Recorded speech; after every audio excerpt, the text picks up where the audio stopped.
Oh, the rain has stopped. Went on a crazy adventure yesterday. Yeah? Yep. Went to find a place to swim that I hadn't been to since college, and totally ended up out in the back roads of Vermont, like parked in somebody's driveway, and there was like this trail to the reservoir, but it clearly was not a public trail, and so Right. like these weird black SUVs parked in the driveway of like this cabin up in the woods, like Rhode Island plates. I was like, this is weird. This is sketchy. So my Google Maps took me off in like a totally the wrong place. I mean, if we had walked another half a mile down this trail, we would have ended up at the reservoir that we were aiming at, but But it was not to be.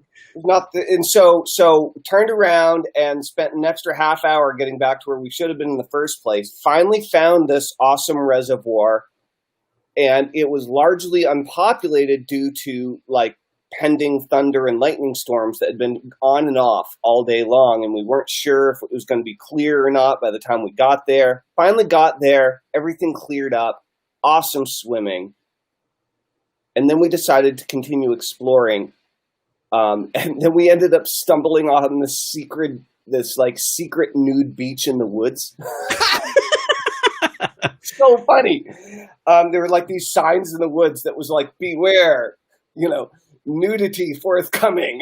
These signs on this trail in the woods. It's just so funny that we're like, it was like, they were like, printed out like light green pastel, printed off a printer and then like put in one of those 3-hole punch like plastic sleeves and then pinned to these trees so that they would, they'd been there for however many years or whatever. And sure enough, like turned around in this clearing and there's this beautiful outlook and like all these rocks and like a small group of very naked people.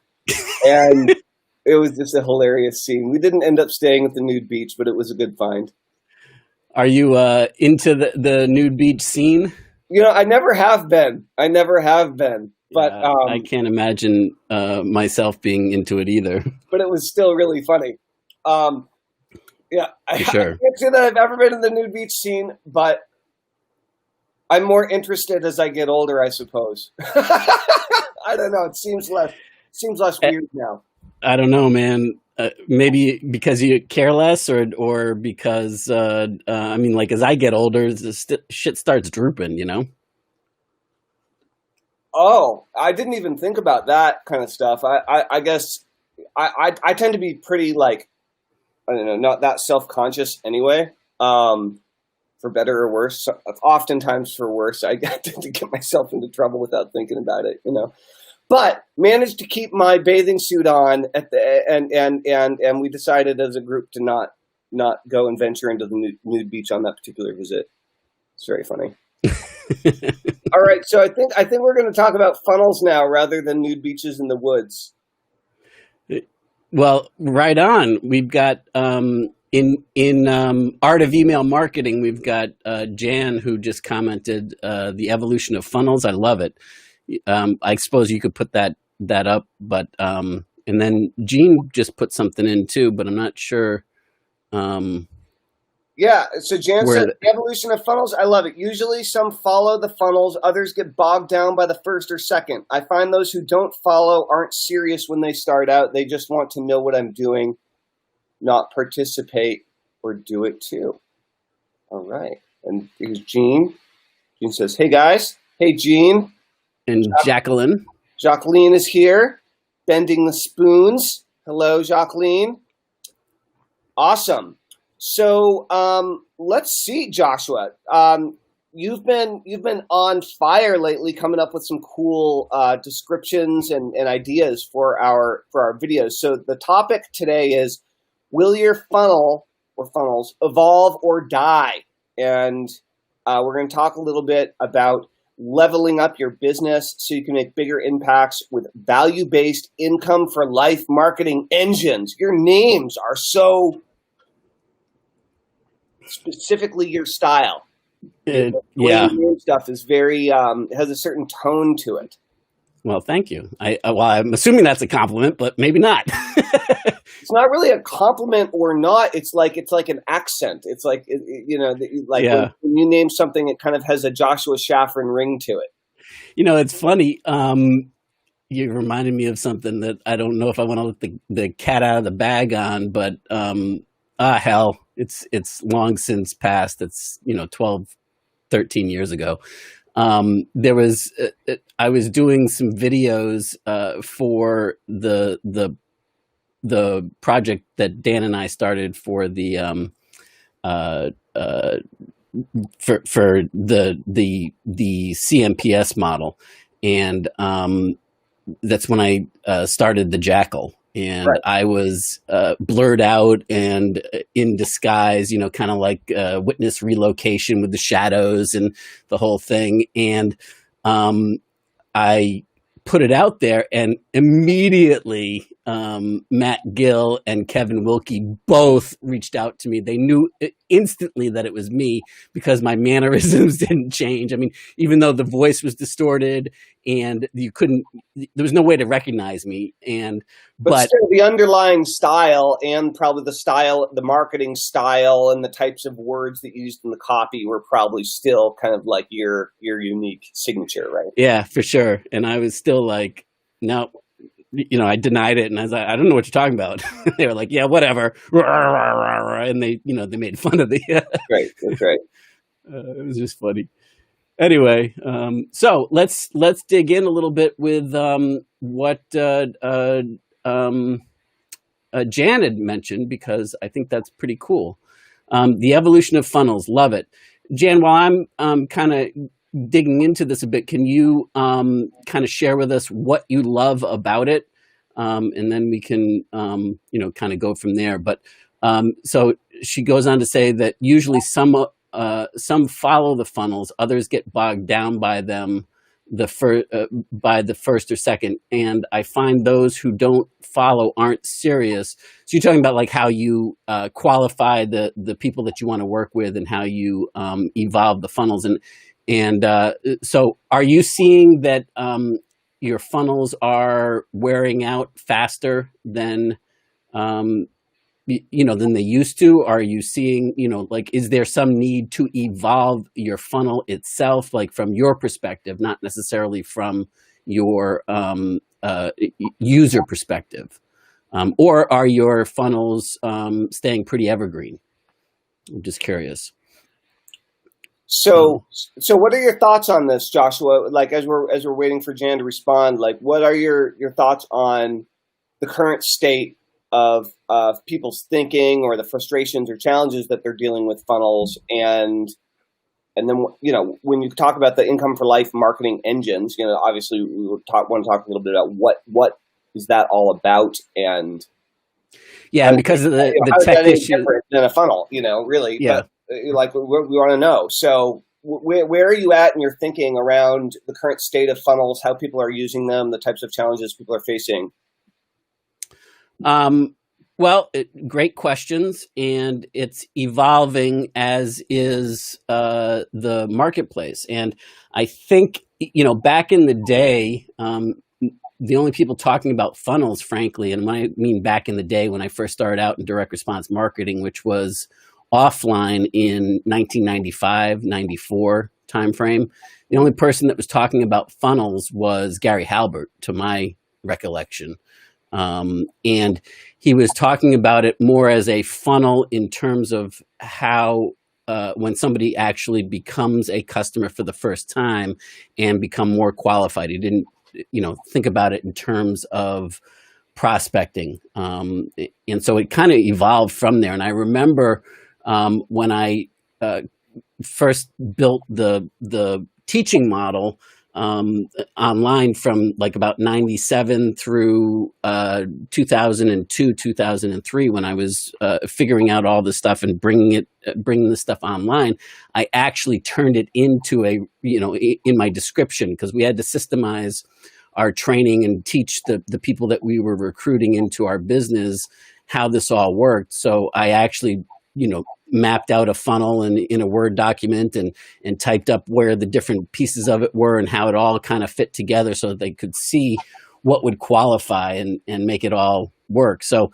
In terms of funnels, I think we've evolved to a point where it's almost hit the mainstream, where like people know the lingo, not just IM people, not just info marketers, not just the internet marketers, but where like people are aware, I got to have a funnel, or I've got to have some, and really what they're saying, right, is that they need some sort of systematic approach to their marketing.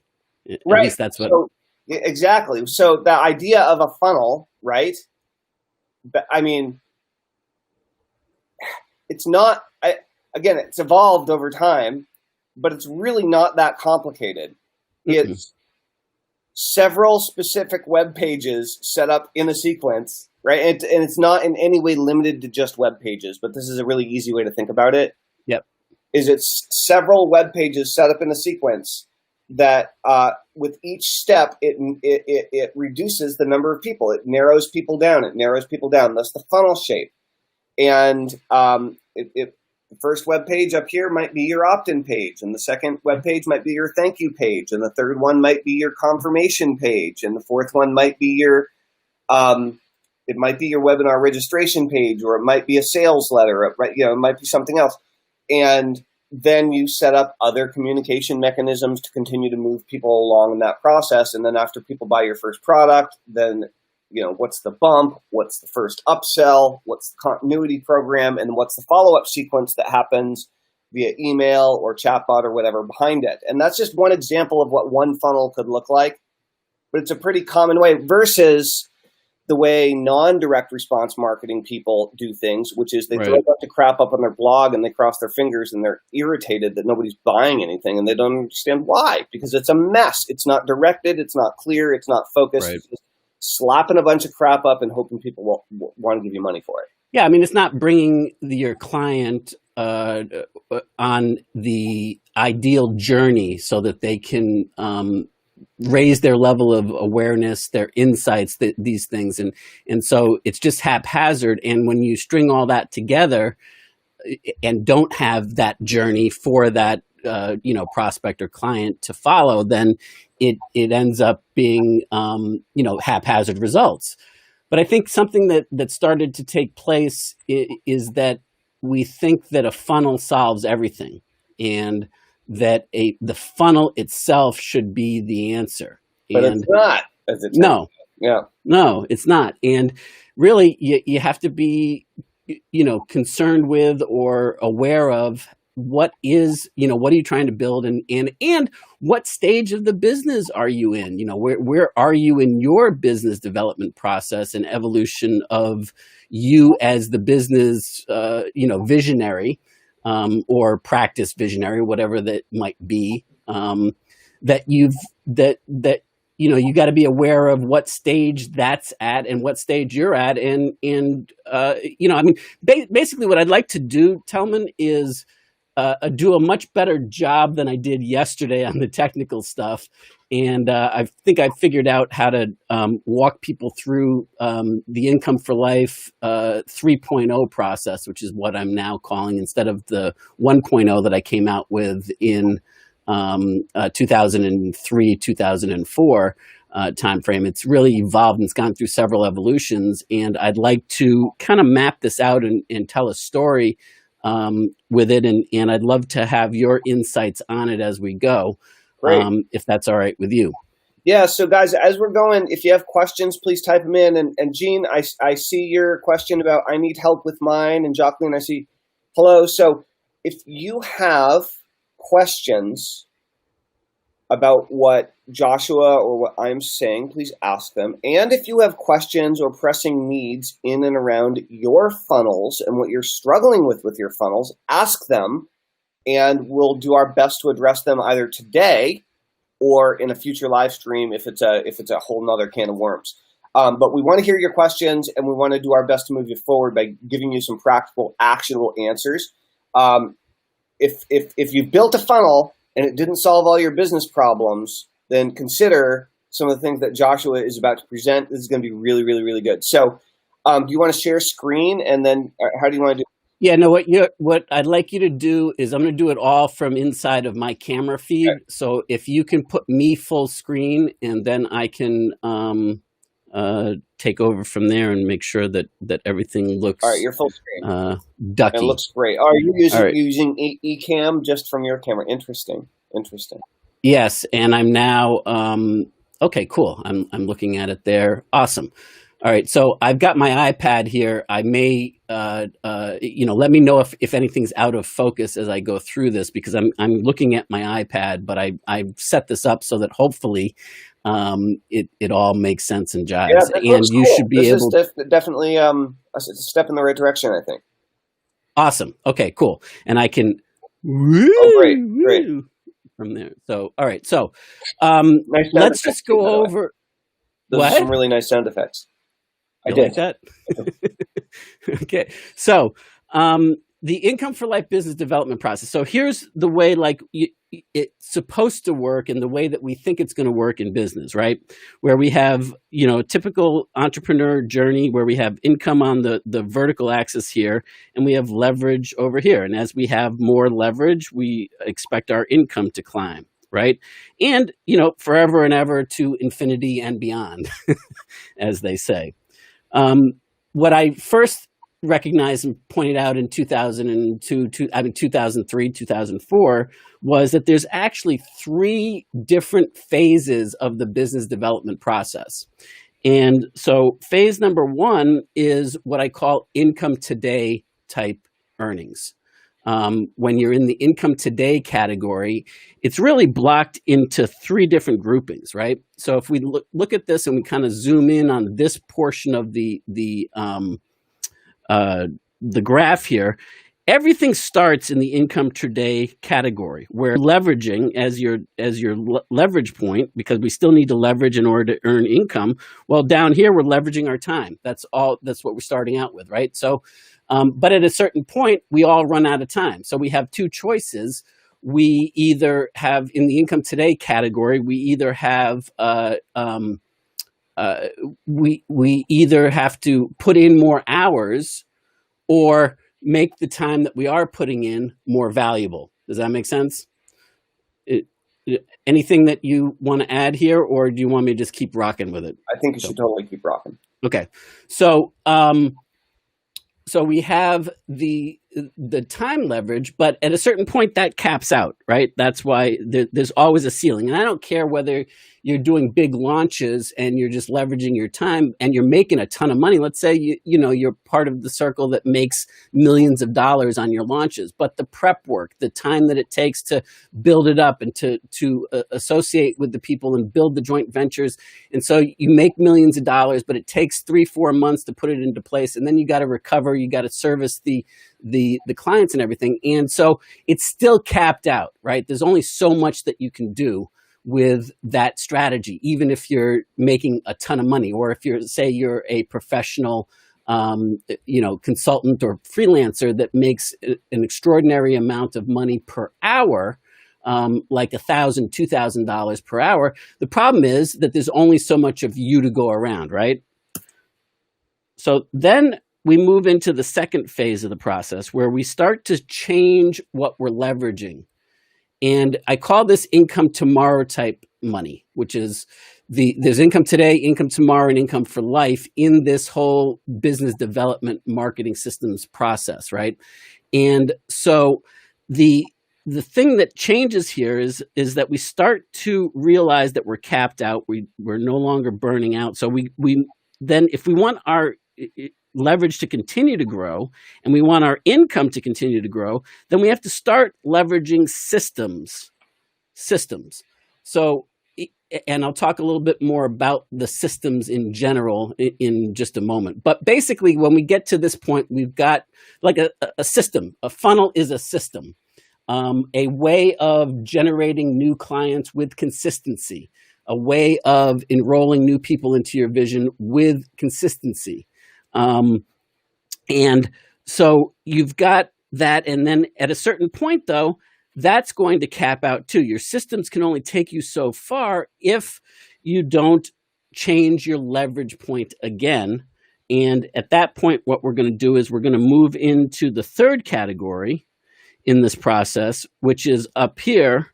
And notice there's a big gap between, the systems and the income for life for true wealth creation up here, right? That we're leveraging. And at this point, once you get into this category, once your business grows into this category, we have income for life type money, where we're building generational wealth, where we're making money in a way that is consistent. And so what we're leveraging down here is what I call CIAs, which stands for continuity income assets. You stack enough of the continuity income assets together, and the assets are what produces the results.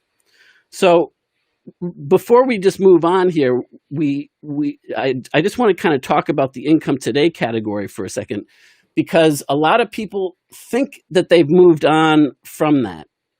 And it's a catch-22, because you've got to do enough.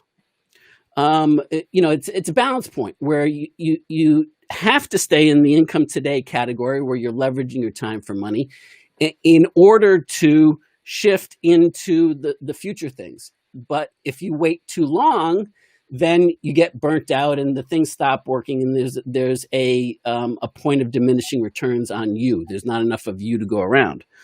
So the problem, though, that I think a lot of people don't recognize is that, and here's the acid test that you can use to tell whether you're kind of stuck in this category.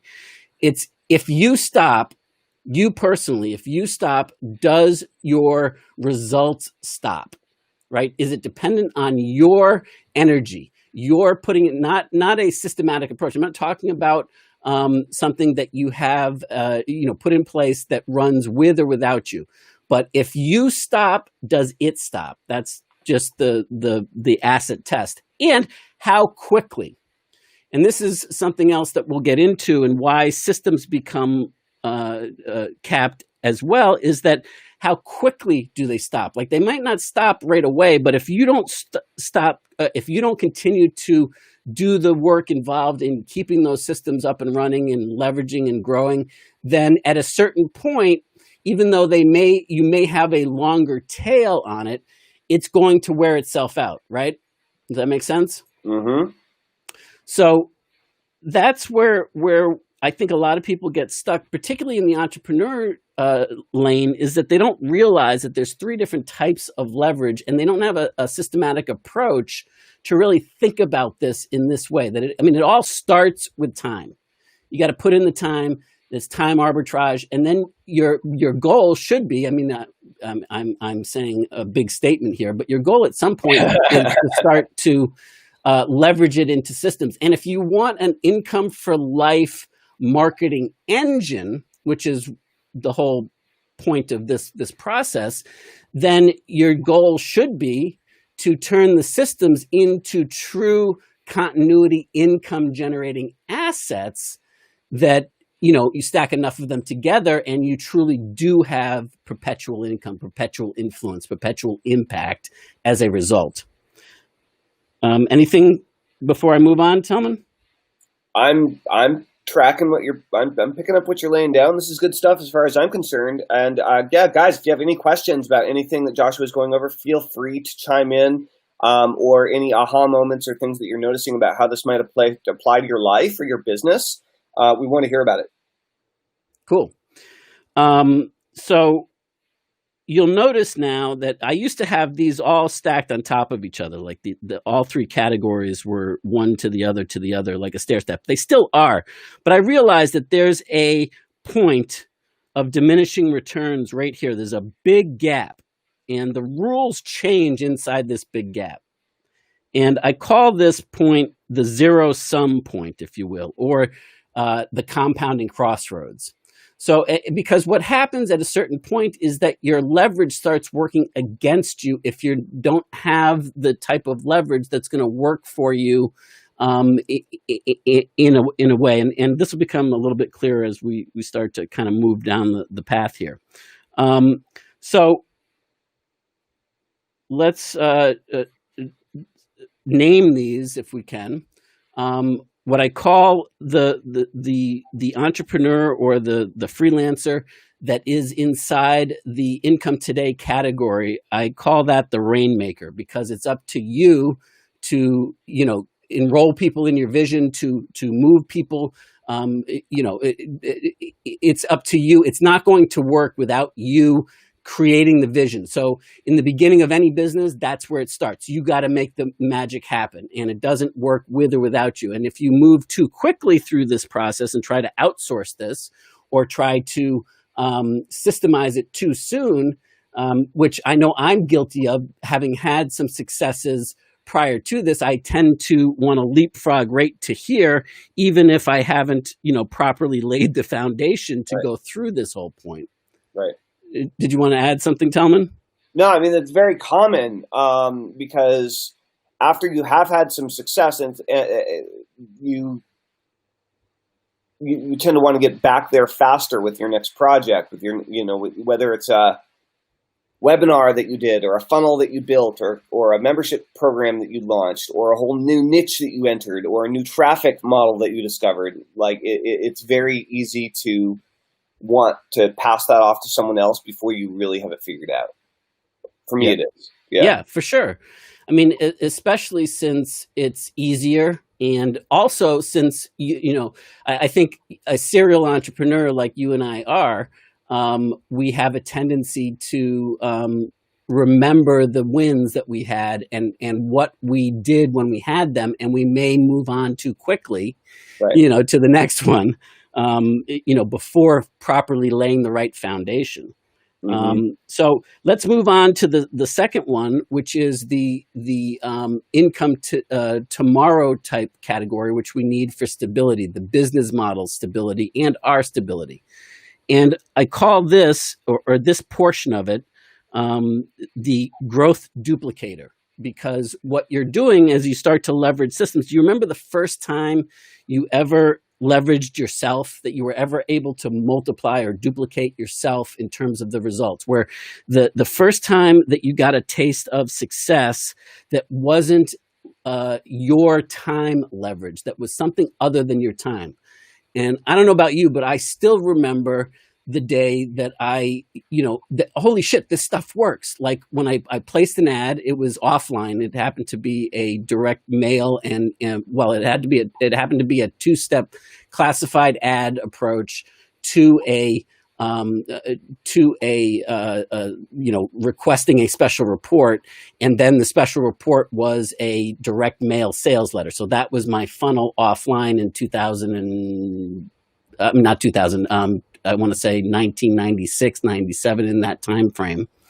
And so I remember the first time that somebody left a message on the voicemail requesting the report. And I was like, holy shit, it works. I didn't have to do anything for that. And then when I sent them out the letter, and it was like, holy shit, it delivered, and people are sending me money. They're sending in the order forms. Holy shit, this stuff works. Right. Do you remember that first time? You're going to laugh. Yeah. For me, it was a classified ad as well. I was a hypnotist.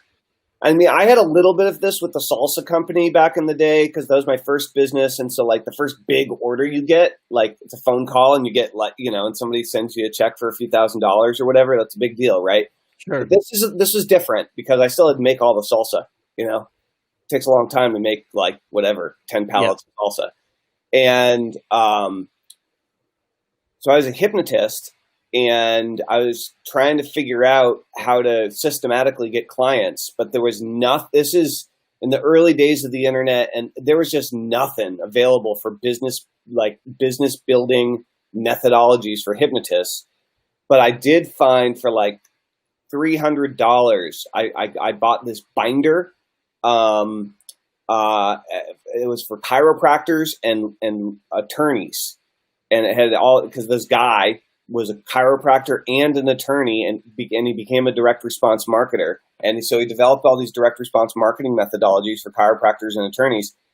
And my ex-stepfather was a chiropractor. And so and my dad was a dentist. And so I spent some time in that kind of office environment growing up, and where high paid, but selling your time, and so I followed his system for chiropractors, except I implemented it for weight loss and for quitting smoking, for hypnosis. And so I had these ads in the newspaper, classified ads.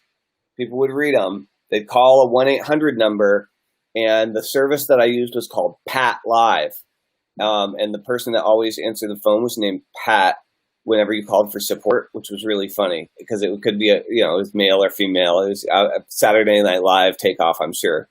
And so I placed these ads, and people would call in to get the free special report from the National Quit Smoking Hotline or the National Weight Loss Hotline, which was a voicemail that I had recorded. And it told them to leave their name and their address in order to get the free special report on how to quit smoking or how to lose weight, and all the, and top 10 ways, to lose weight today or whatever. Right. And I was printing them off my printer in my apartment. And I had one of those extra long staplers to, staple it and fold it in half, fold the 8.5 by 11s in half and send them out in these little booklets. I sent out the booklets, and then people would call me back on the phone, and they would they'd book a free hypnosis session. And I got everyone's phone number that called in, and so when they left a message, I just told them to let me know if they would like a call for immediate help. And so I would call them for immediate help, let them know who I was, and then I would book a free private hypnosis session, and they'd come in and they'd do a local hypnosis session. I'd hypnotize, and I'd tell them that this was a free session, first one in a series, and if they wanted to find out more after it was done, I'd tell them all the details. Right. So they knew something was going to be for sale when they were done, but it was a free $75 hypnosis session so they can give it a taste. Yeah.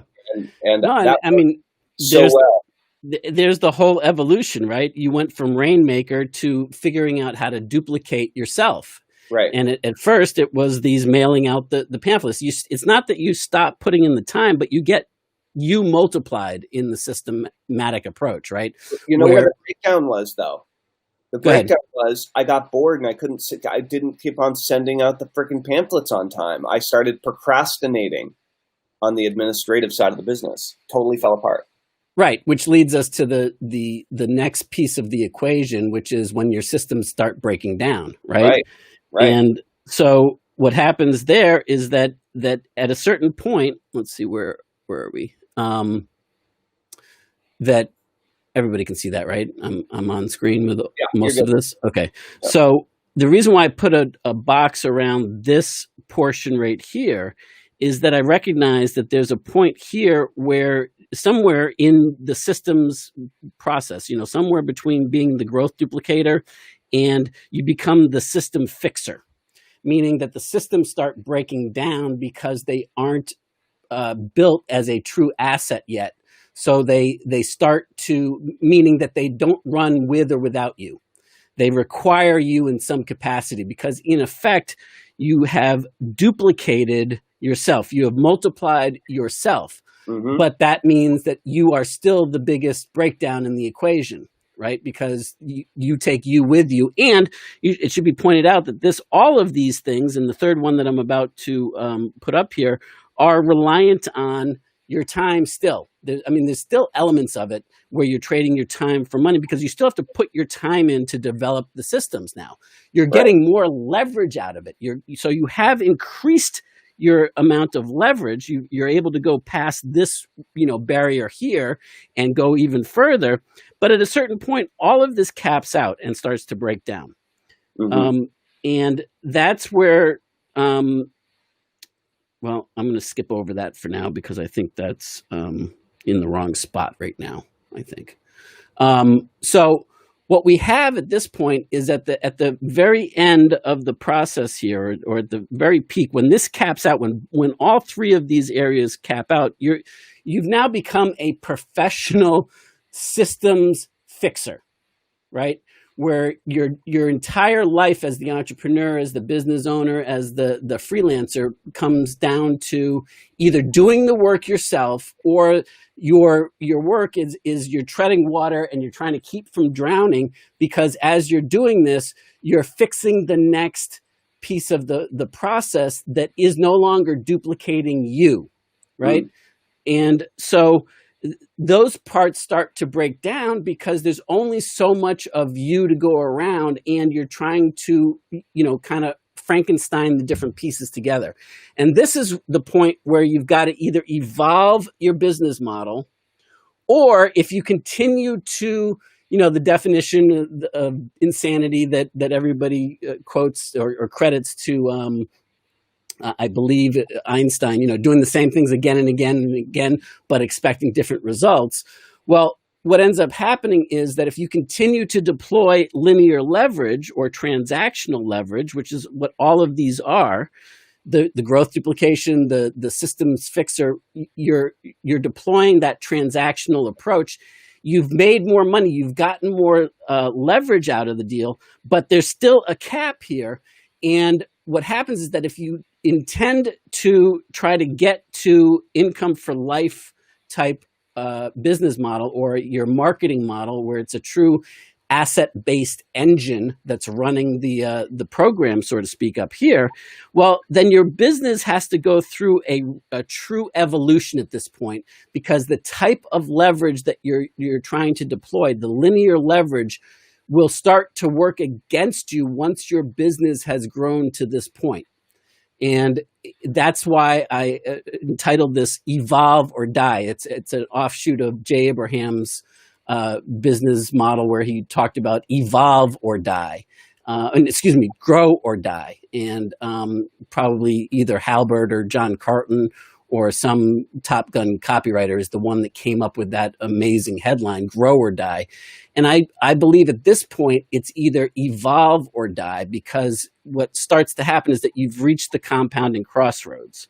And that's this point right here, is that when you get to this point, your type of leverage runs out. And if you don't deploy a different type of leverage or arbitrage, if you will, that's based on an asset arbitrage rather than a kind of like a day trading type arbitrage. And nothing wrong with day trading. You can make a ton of money being transactional in nature, but it does have a cap, because there's only so many good opportunities. Like if you think about the old penny a day cliche type approach, the compounding, where you take a penny and you double it every day for 30 days, and at the end of that 30-day period of the 100% compounding, that penny on day one turns into like $5-point-something million at day 30. The part that nobody talks about, that it seems to be left out, is that you can't get to day 30, because at a certain point it breaks down, because you can't continue to get 100% compounding going on, or the compounding on the compounding, if you're just using linear leverage. So there's a wall and there's a barrier, and for each of us it's different, and the amounts are different, but the concept is still the same. Anything that you want me to make clearer or talk different about, Toman? No, that all makes sense. Okay. So here we are at the zero-sum plateau, where it also what I'm calling the compounding crossroads, where your business does have to evolve. And that's what happens in here, where the rules of the game change. And if you continue to apply the same rules that got you here, which, by the way, were necessary to build your business and your success to this point, you couldn't have done it without this type of leverage. But if you continue to deploy it, what's going to happen is that it's going to devolve. You're going to see that you're going to be putting more and more time, and you're going to be treading water harder and harder, and you're going to get less and less results because you're working harder and harder. And you might have tremendous amount of leverage, but your income is going to start to go down. If, however, you evolve with it and you shift into the income for life category, and you really shift into that next stage of the game, where and before we get to that, I guess I should let's see. I don't want to get all of this on the screen if I can. Is that all on there now? Yeah. Okay.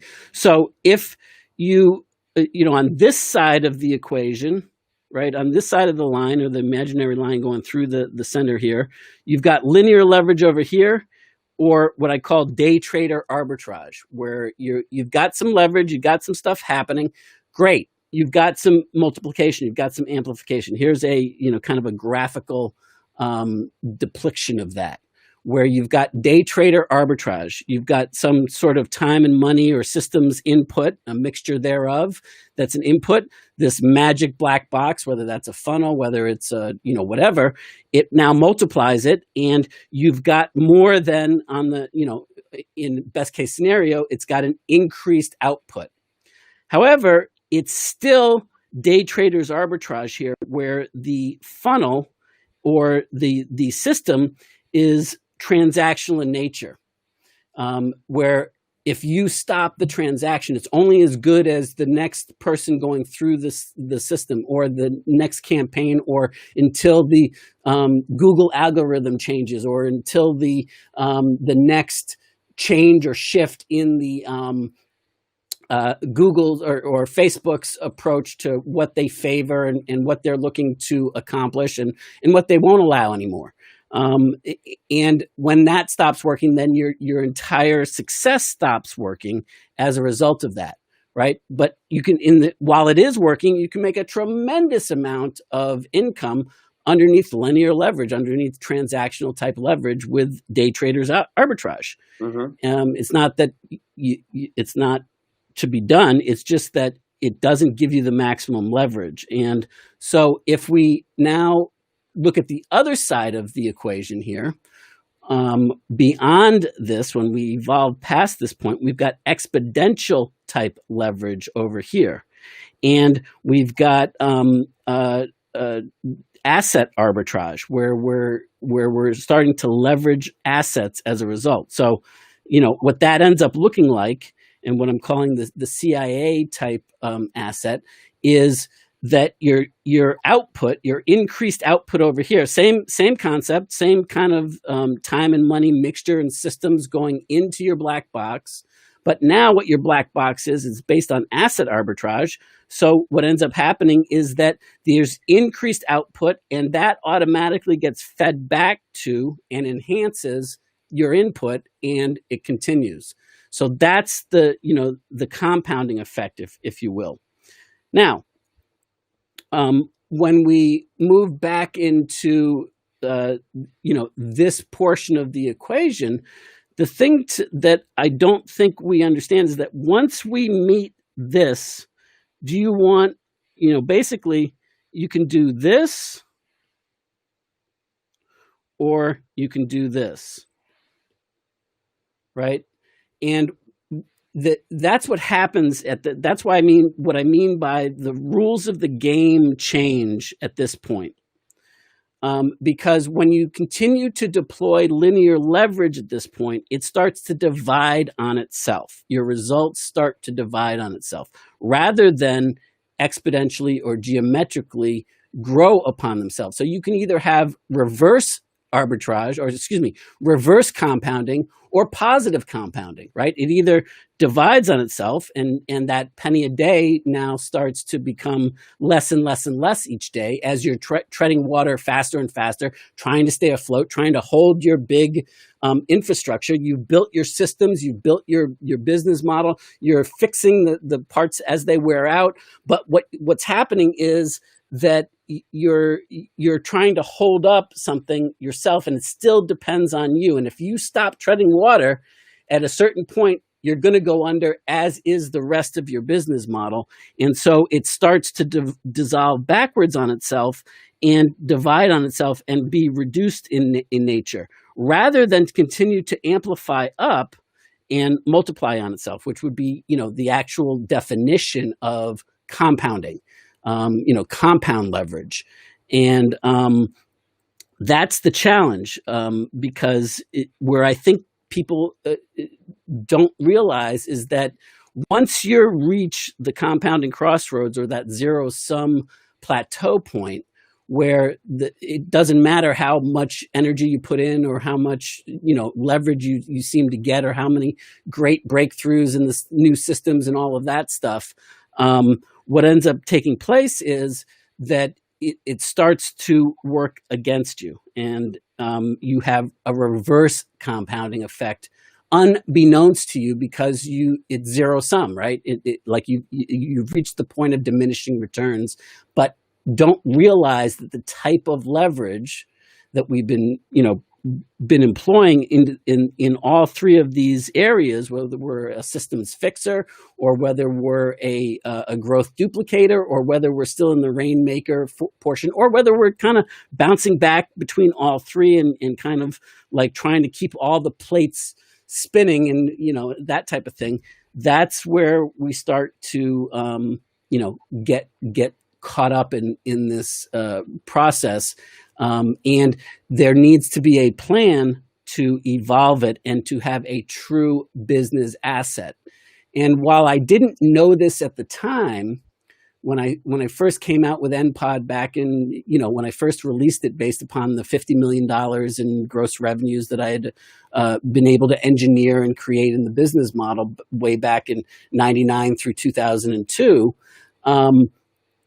what I didn't realize is that by building a business in the fashion that I was recommending for NPod, I was automatically helping people build a business asset, a perpetual income generating machine. And the asset was the one that was capable of generating the results in your business, even if you were operating transactionally in nature. It was a true business asset in the way that it was engineered into the NPod building process, the net profits on demand building process.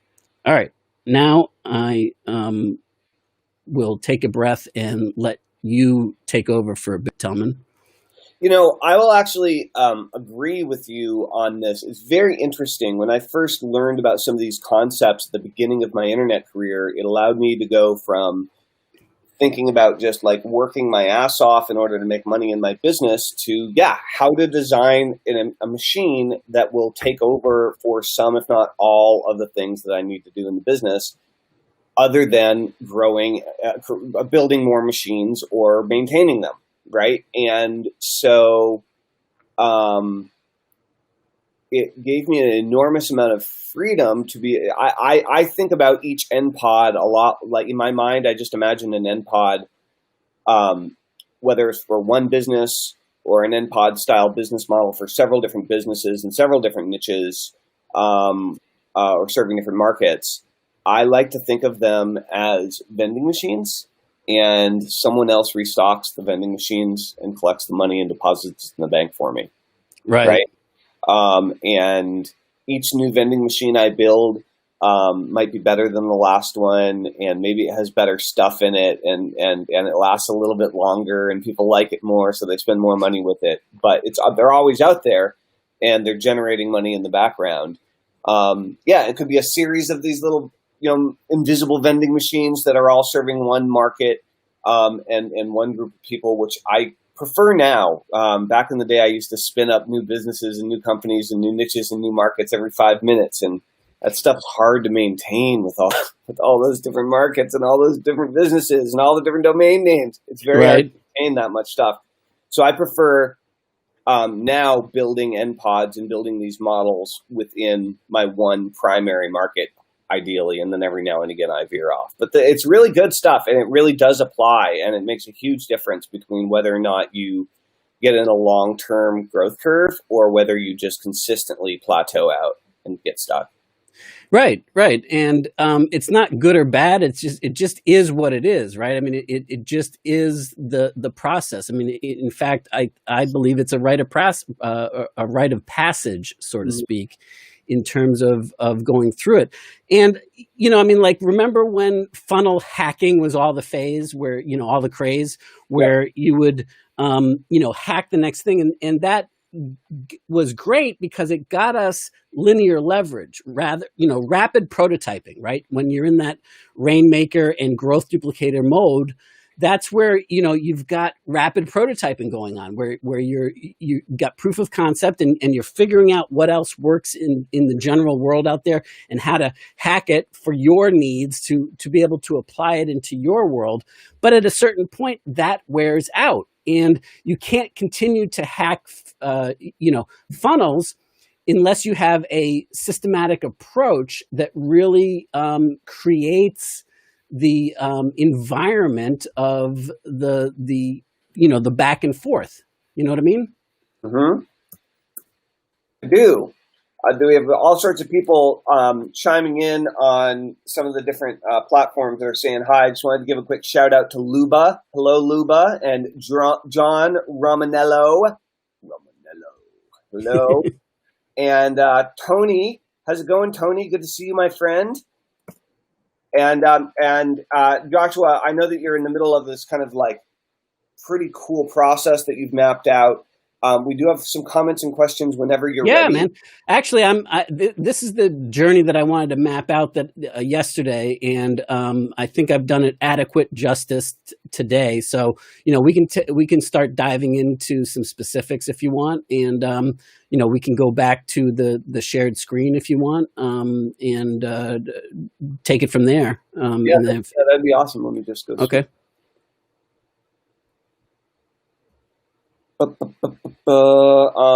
And then there we are. There I am. Cool. There you are. So we have some questions about funnels in general. I don't know that we have questions specifically relating to what you just covered yet. That's fine. Think people are probably absorbing it, taking it in, thinking about it. Yeah, I'm in the process of making it simpler. Yeah. So we have a question in from Jacqueline and one from Jean on funnels.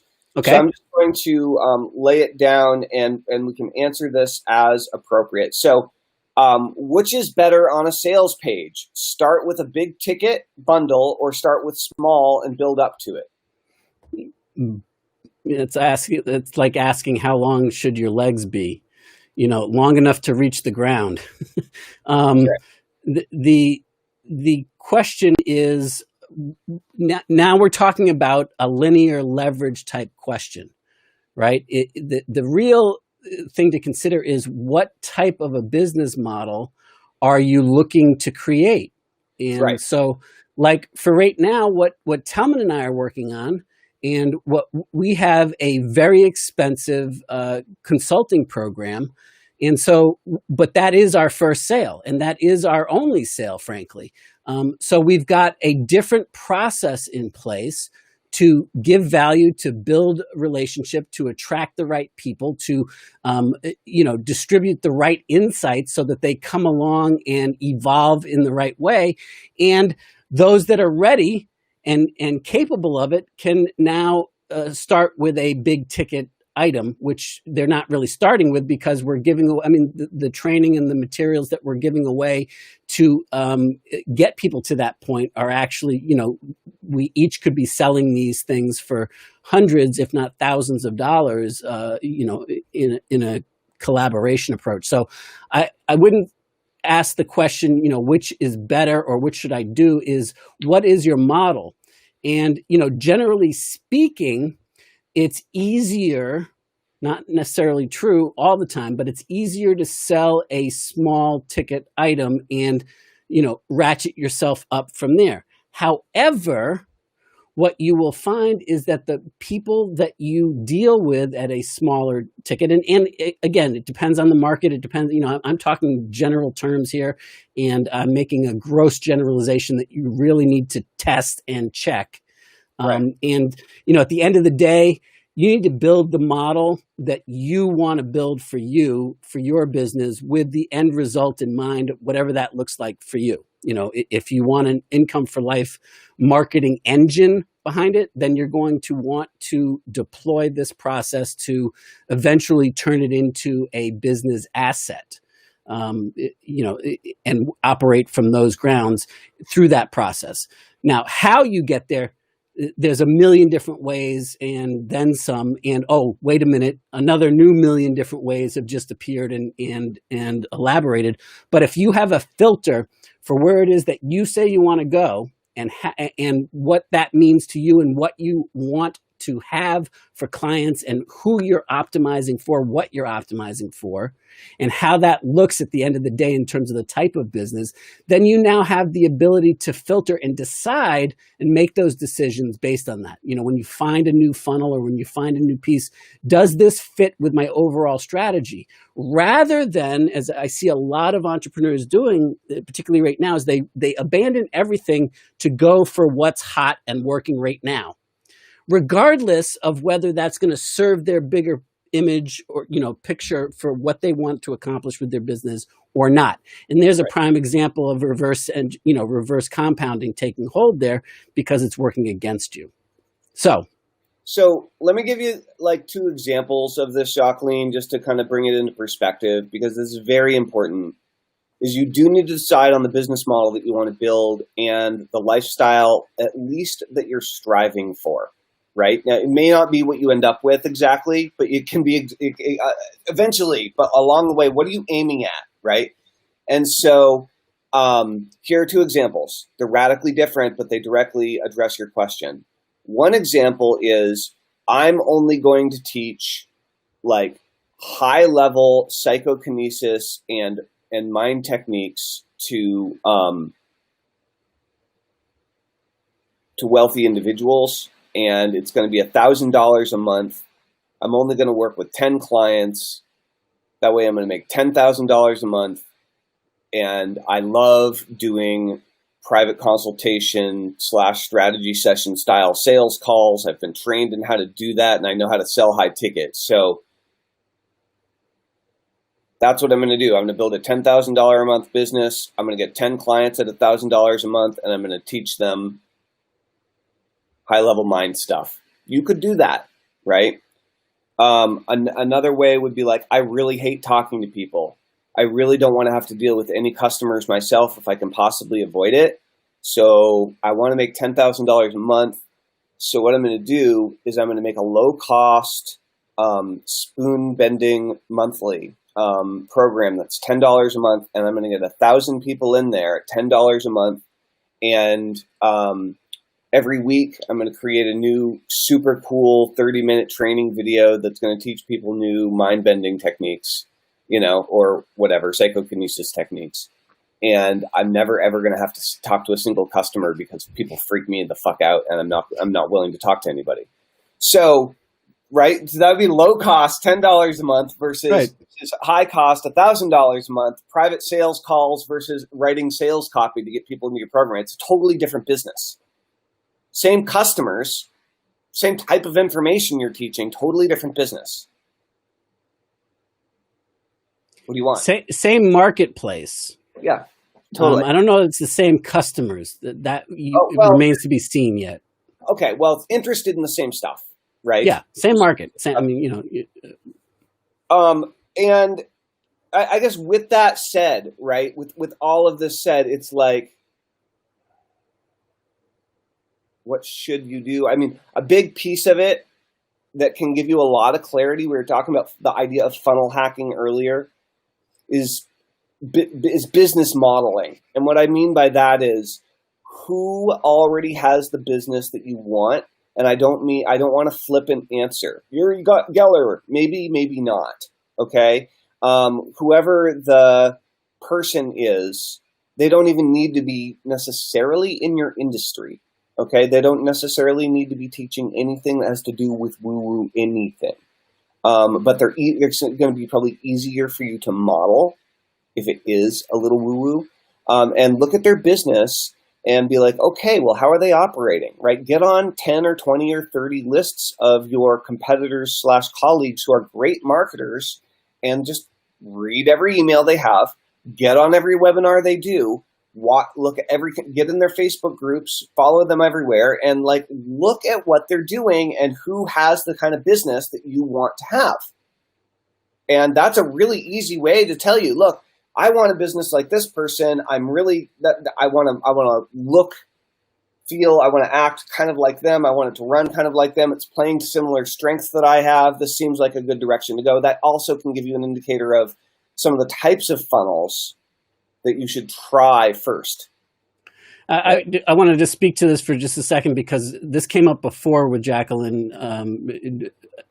previously, and she answered Tony Robbins. And what I would like to point out is that you got to be careful of is that if you duplicate the type of funnels that he has, it probably will not work for you because he has the 30 plus years of branding behind him and his reputation and all of that, so he doesn't have to work nearly as hard as somebody just breaking in to that same space would have to work, and so he can get away with different types of approaches.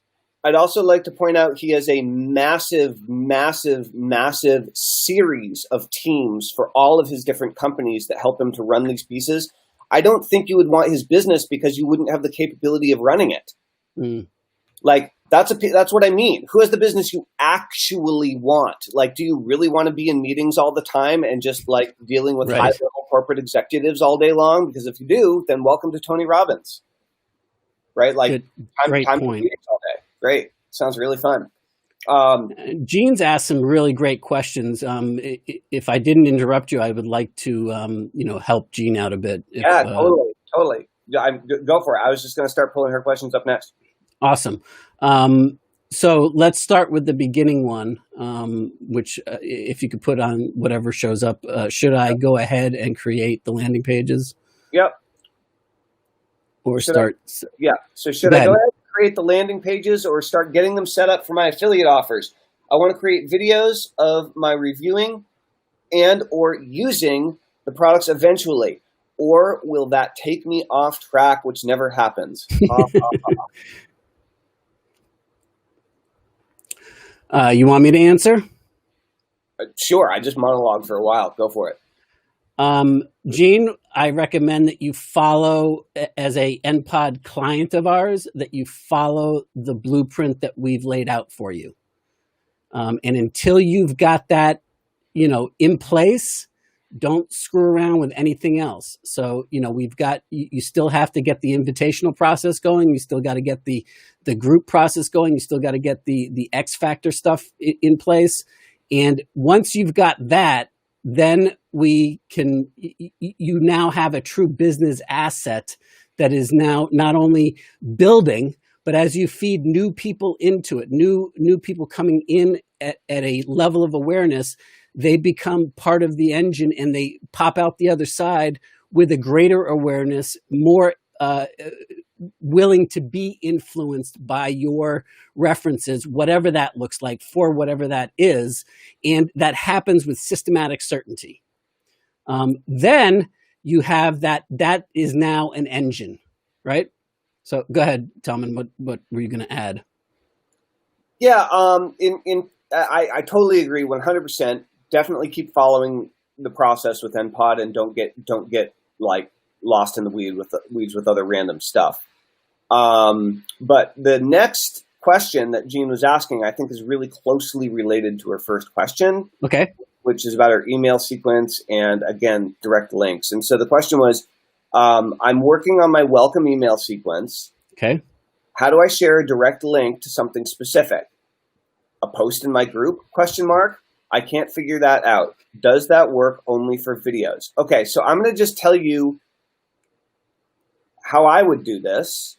And there's not only one way. You're dealing with multiple mediums, okay? And just like Paint, you can do whatever the fuck you want, okay? You can try all sorts of crazy stuff and different things will work. So as you're playing with this, just realize your Facebook group posts, for Facebook Live videos, your emails that you're sending out, all these different things, they're just like paint and brushes. They're just, you can be creative within them, right? The way I would do this is if like you were going to do how do I share a direct link to something specific? Okay. Can you just share your screen and show how you can pull up an individual post? Because the answer to your question, Gene, is you can do it with anything in Facebook. Right. So, well, here's how I would do it. Is like if I was going to do a video where I was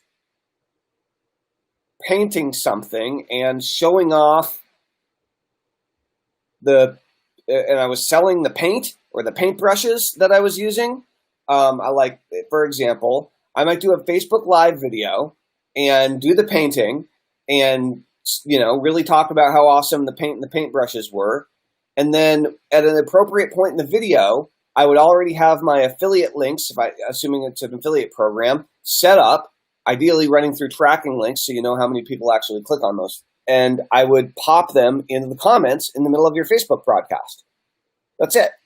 And or if you wanted to write a long copy Facebook description beforehand, before you went live, that also had those links in it, you also could do that. And so you could link up directly from the description, and you can link in the comments at appropriate times. After the video was done, I would turn around and write an email, and I would link people directly from the email back to the video. I might put the video in the group if that's appropriate, and there are enough people in the group for it to make a difference. And yeah, so you can link from the comments, from the description, from the email directly. It really depends on, in almost every medium, not everyone, but in almost every medium, there's always a place to put a link.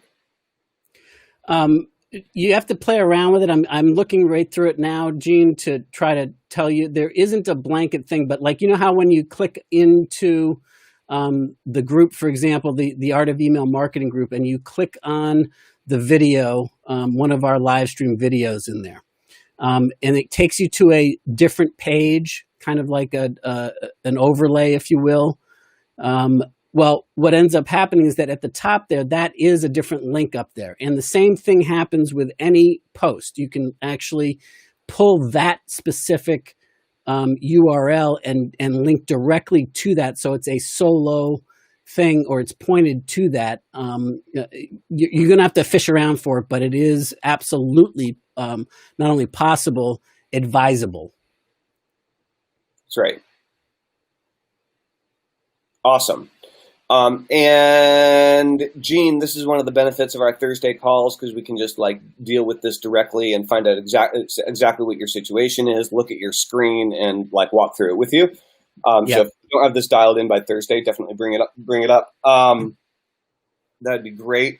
Jacqueline says that every online business person would benefit by listening to or working with both of us. Thank you, Jacqueline. Much appreciated. Yep. Any other questions, thoughts, concerns that you guys have right now, or would like any assistance with? If you're looking to, so if what we're talking about here today is interesting and you like the idea of really figuring out where you're at in your business, are you in the income today phase? Are you in the income tomorrow phase? Are you in the income for life phase, right?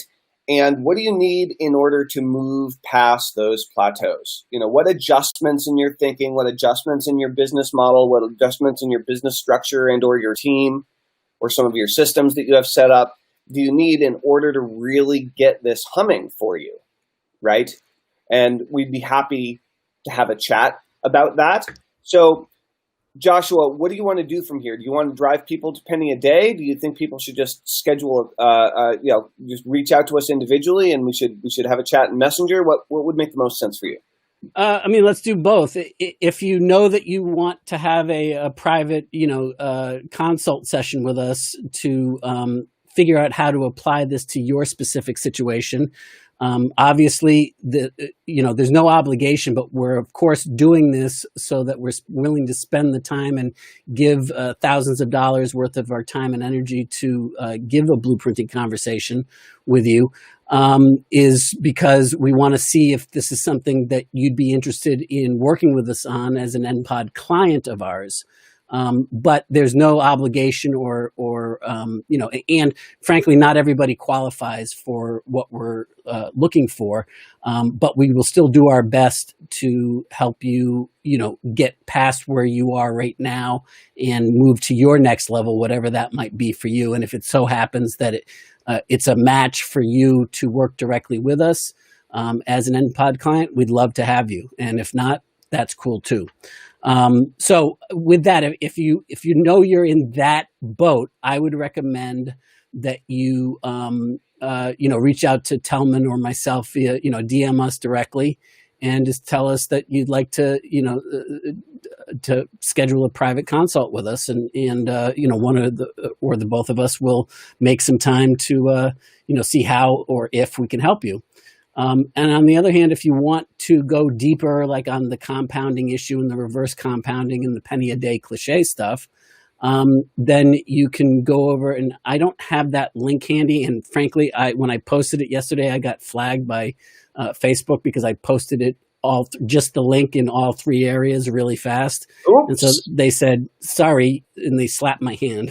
So Telman, if you wouldn't mind getting that link and just posting it in there, that is a really long form article that gives you insights into the specific barriers that you may be dealing with that you need to think about and consider.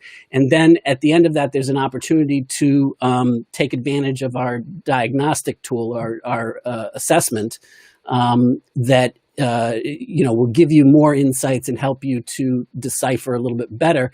And then from there, if you would like to see if you qualify for a private consult with us, then you can do so as well. Awesome. So link forthcoming. Stand by. Just, Facebook cool. Unusually. Yeah, I was finding the same thing for some reason. All right, here we go. All right, this should work. This should work. Boom. All right. We'll do a little. Oh, no, that's not going to work. Hold on. No, you put it in the chat, or? No, it's more complicated than that. I just got this mega long Facebook URL is all. So I'm going to do this instead. Oh, yeah. Just if you go gogo.ist /POD or no. Penny PAD - cliche.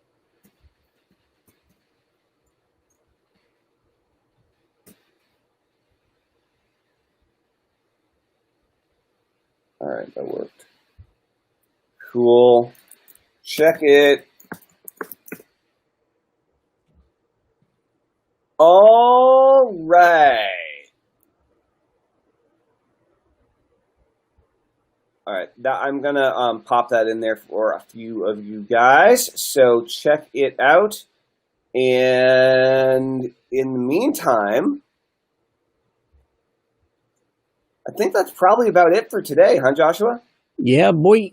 Cool. Yeah, I mean, I'm looking forward to evolving this and making it simpler and simpler and simpler and getting better at teaching this. So any insights as people go through this themselves again and maybe watch it, a second time or whatever, and any questions that now after it gets a chance to soak in, I would greatly appreciate any, feedback or questions so that I can fine tune what I'm doing here and make it even clearer and more useful to everybody. Awesome. Awesome. All right. Well, thank you, everyone. Thank you, Joshua. And we will see you all tomorrow at 11 a.m. sharp. Thanks, Telman. See ya. Bye. Bye.